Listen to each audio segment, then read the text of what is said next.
All right, what's up, everyone? Another episode of Four Corner Sports here. Cameron's little corner edition. Doing it solo today, kind of to piggyback off of what Nolan and Tanner already hit up on, but going through the conference tournaments, guys. Um, Trying to do a little bit of screen sharing here. We'll get this up on YouTube, so make sure to check us out. As always, guys, we appreciate your support. But anytime you can like, subscribe, word of mouth, get us out there, we do appreciate it. But starting with the ACC, guys, as you can see, I have the bracket on the left, and then our buddy Bartoric does a tournament simulator over 1,000 times, all by seeds. Virginia, the 1 seed, Florida State, the 2, Virginia Tech, Georgia Tech, Clemson, North Carolina, Louisville.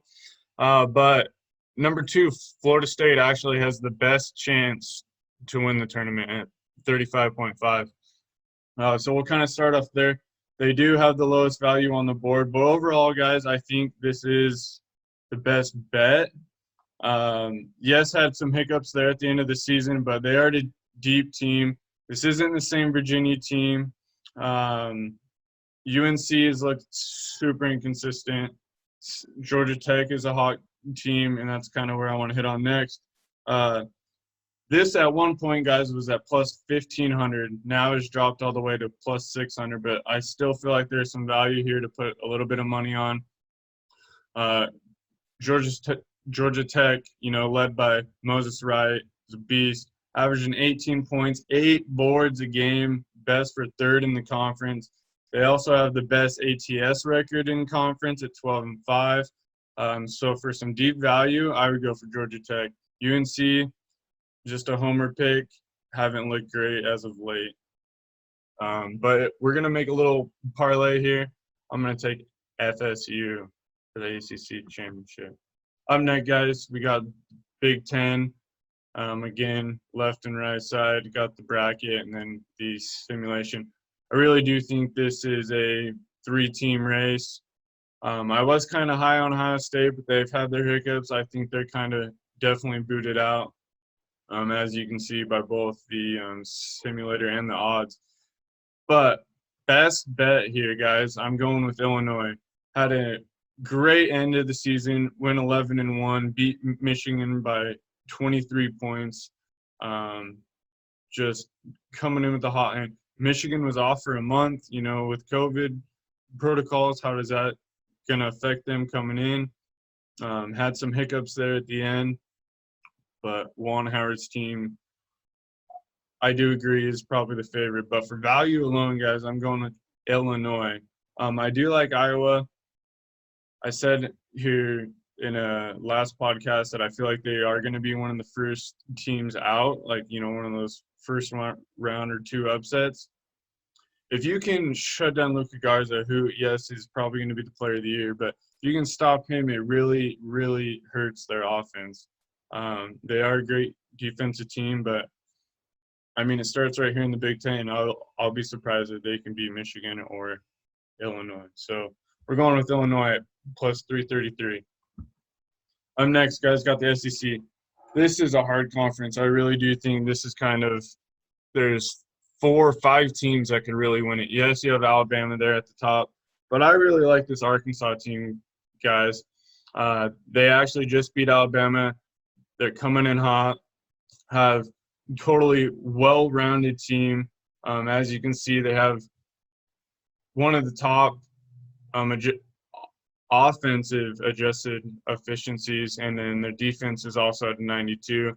They're projected to win the championship 18.6%, but like I'm saying, there's 4 teams that are in the double digits there. For value alone, I would probably just put some on Kentucky. They've looked hot here at the end. It's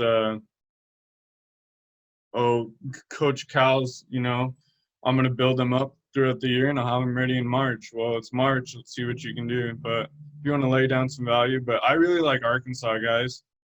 So we're going to add them to our parlay. And skipping down to the Big 12, Baylor has looked great all year. Yes, they had, the offs with protocols and whatnot.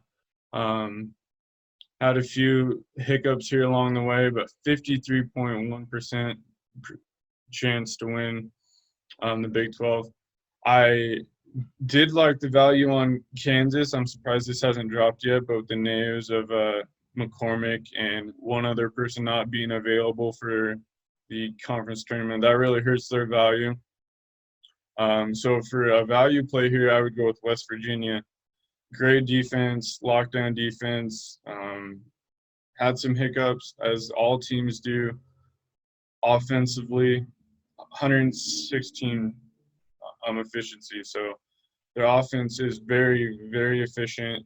Just have to stay out of foul trouble, get to the free throw line, and they could do some damage. But we're going with Baylor here for obvious reasons. They've been the number 2 team all year, basically. Have been number 1 in many eyes, but we'll save that for later. Moving on to Pac-12. Another very intriguing. So these odds are kind of backwards. You got Oregon is actually on top, and USC is at plus 265.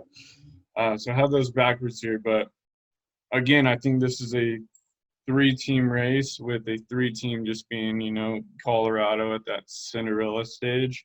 Had a great end here to the season, but as we kind of knew all along, this was going to come down to USC or Oregon.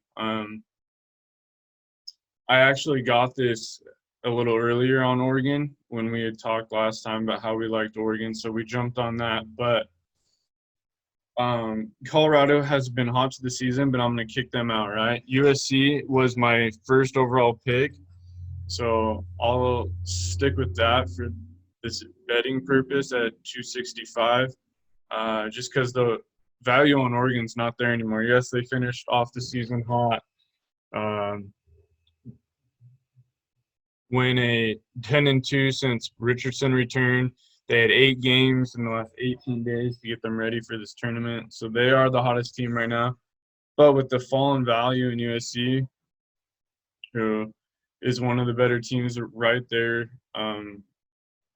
numbers-wise with Oregon, defense is a little worse. But USC is projected at 30% to win the championship. Colorado, I just really don't trust them. And then you got Oregon. So we're going to roll with USC. Big East tournament. So Villanova obviously has been riddled with injuries. The value shows it there. UConn, we've been kind of very high on UConn this whole time. I feel like that championship number should have increased after these injuries to Villanova. Creighton just got rid of their head coach. How's that going to come into play right before tournament? Do they bond together and, go for a run, or do they kind of lose track of what's going on? So, again, here, UConn's my pick. For value alone, I don't feel like Nova's going to contend without those 2 guys. Creighton, I feel, is kind of lost, and I don't really see the value on Seton Hall. They're a very, very inconsistent team. So we'll go with UConn, sorry. So here's kind of this little parlay we have. Add in San Diego State there, but you bet $10 on that. Obviously, you don't have the ACC in there, but you throw $10 in that, you're getting $2,800 back.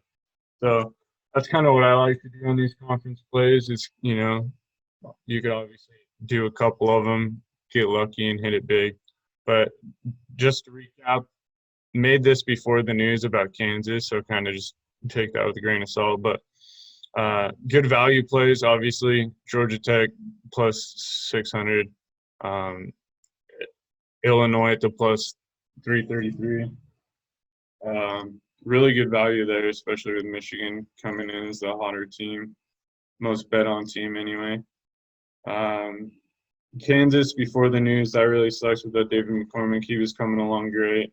And then Bama, been impressed with Bama all year. We have a Bama to the Final Four future in play, so kind of might be hedging against that a little bit because I really do believe in this Arkansas team. So, yeah, it's kind of a sneak peek of kind of content that we're working on and what we're going to try to get out more to you guys. And please feel free to give me some feedback. Obviously, this is the first go around, so getting back in the swing of things. But man, I love it. I love going through data. I love looking at bets. I love talking sports. So let us know what we can